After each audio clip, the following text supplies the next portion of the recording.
الحمد لله وحده والصلاة والسلام على من لا نبي بعده. أهلا بكم حبايبي ومتابعين الكرام.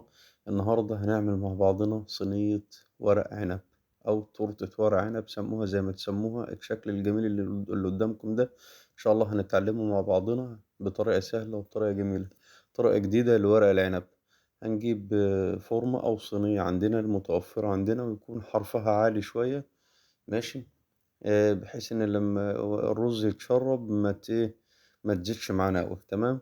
ومعانا طماطم وبصل هنقطّعهم سلايزات أو طرنشات بالشكل اللي حضراتكم ده، ما تكونش تخينة أوي زي ما شايفين حضراتكم كده، وهنرصها في الصينية واحدة جنب واحدة، بحيث إن الورق العنب ما يتحرقش معانا أو ما يلدعش من تحت. والبصل كذلك برضه نفس التقطيعة كده، طرنشات رقيقة، ماشي. ونرصها واحدة يعني طماطم بصل كده، يعني زي ما حضراتكم شايفين كده بالشكل ده، ماشي.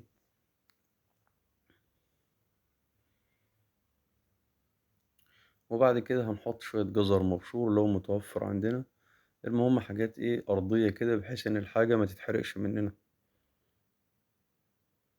بالشكل ده، وما نعليش. طيب، هنجيب بعد كده بقى ورق العنب بتاعنا طبعا هو مسلوق، أو لو جبناه من السوبر ماركت جاهز، أو لو جبناه فريش أخضر بنسلقه في مية بملح زي ما حضراتكم عارفين. وبنجيب بقى بنخلي الورقة الجنب الناعم، طبعا في جنب ناعم وجنب خشن. الجنب الناعم هيكون ايه من بره، هنخلي طرف من جوه وجزء ايه من بره، بحيث ان احنا نلم. هوريكم ازاي هي ايه هنعملها بعد كده، ماشي. يبقى ايه قلنا الجزء الناعم من الخارج، ومن الداخل هيبقى الجزء الايه الجنب الخشن للورقة، ماشي. زي ما حضراتكم شايفين هنخلي جزء داخل الصينية وجزء خارج، بحيث ان اللي داخل ده يقفل واللي خارج من بره ده يقفل عليها ايه من بره. زي ما حضراتكم شايفين دي فكرة جديدة ان شاء الله تعجبكم. خلصنا حافة الصينية كلها بتاعتنا الفورمة زي ما حضراتكم شايفين من بره، تمام. ده الجنب الخارجي اللي هيقفل على الايه على الصينية، تمام. بعد كده نبدأ نرص ال في ورق العنب بقى في النص كده، ماشي. والجنب الناعم هيبقى من تحت، والجنب الخشن هيبقى ايه من فوق، بحيث ان هو يبقى من جوه في التورتة في الآخر يعني، ماشي. اهو زي ما حضراتكم شايفين كده هنرصها كلها، ونحاول على قد ما نقدر ما نخليش اي فراغات، ما نخليش اي حتة بينها، بحيث ان الرز ما يخرجش منها او تتقطع مننا يعني، تمام. رصيناها كلها بالشكل زي ما حضراتكم شايفين كده اهو. نضغط عليها ضغطة بسيطة، وطبعا دي بقى الفرشة بتاعتنا اللي هي ايه فرشة الرز او الخلطة بتاعتنا. طبعا زي ما حضراتكم شايفين وعارفينها ان هي انتوا عملتوها قبل كده اكيد يعني. ولكن طبعا بنجيب الصلصة، بنجيب بصلة بنخليها تحمر معانا مع تومة، بنحط صلصة الطماطم تتسبك كويس. بعد كده بننزل بالرز بنقلبه دقيقتين ولا دقيقة. وبعد كده بنضيف الخضرة بتاعتنا اللي هي الكزبرة والخضرة والشبت والبقدونس، كمية كتيرة. وبعد كده ايه بنقلبه، تمام. بنضيف الخضرة بعد ما تنزل مع النار. بعد كده بنحط كمية الرز بتاعتنا دي في الايه في ال في الفورمة كده بالشكل ده، وبنبدأ نسويها. نحط شوية وبعد كده ايه هنضيف الباقيين. واهم حاجة ما تتخنش مننا، بحيث انها ما تبقاش زيادة عن حرف الصينية، اهو زي ما حضراتكم شايفين بالشكل ده. طبعا شفتوا الجزء ده الخارجي ده اللي هنقفل بيه بعد كده. هنحط بقى ايه طبقة ورق عنب نقفل ايه نغطيها اهو بالشكل ده زي ما حضراتكم شايفين كده. ونحاول زي ما قلت لكم ان احنا ما نسيبش اي فراغات.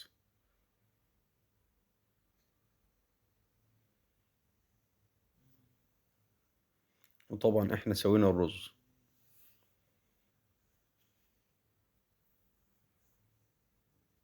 اهو بالشكل ده كده.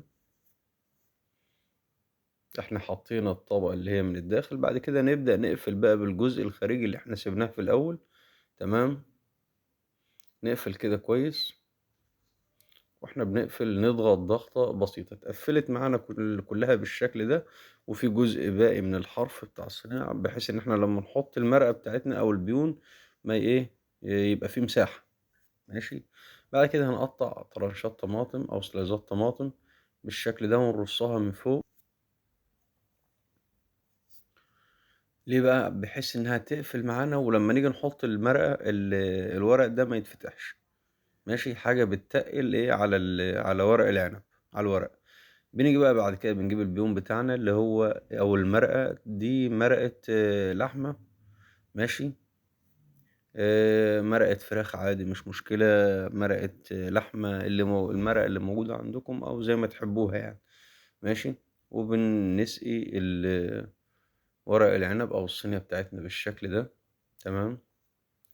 والمية ما تكونش ايه كتير، او المرقة ما تكونش كتير يعني. ماشي.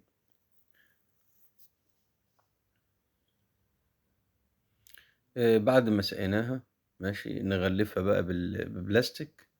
وبعد كده هنغلفها بسيلفر. ليه انا حطيت بلاستيك؟ لان ما ينفعش السيلفر يبقى مباشر لورق العنب، عشان ده ألمونيا بيتفاعل مع الاكل او تخرج منه مادة الألمونيا في الاكل.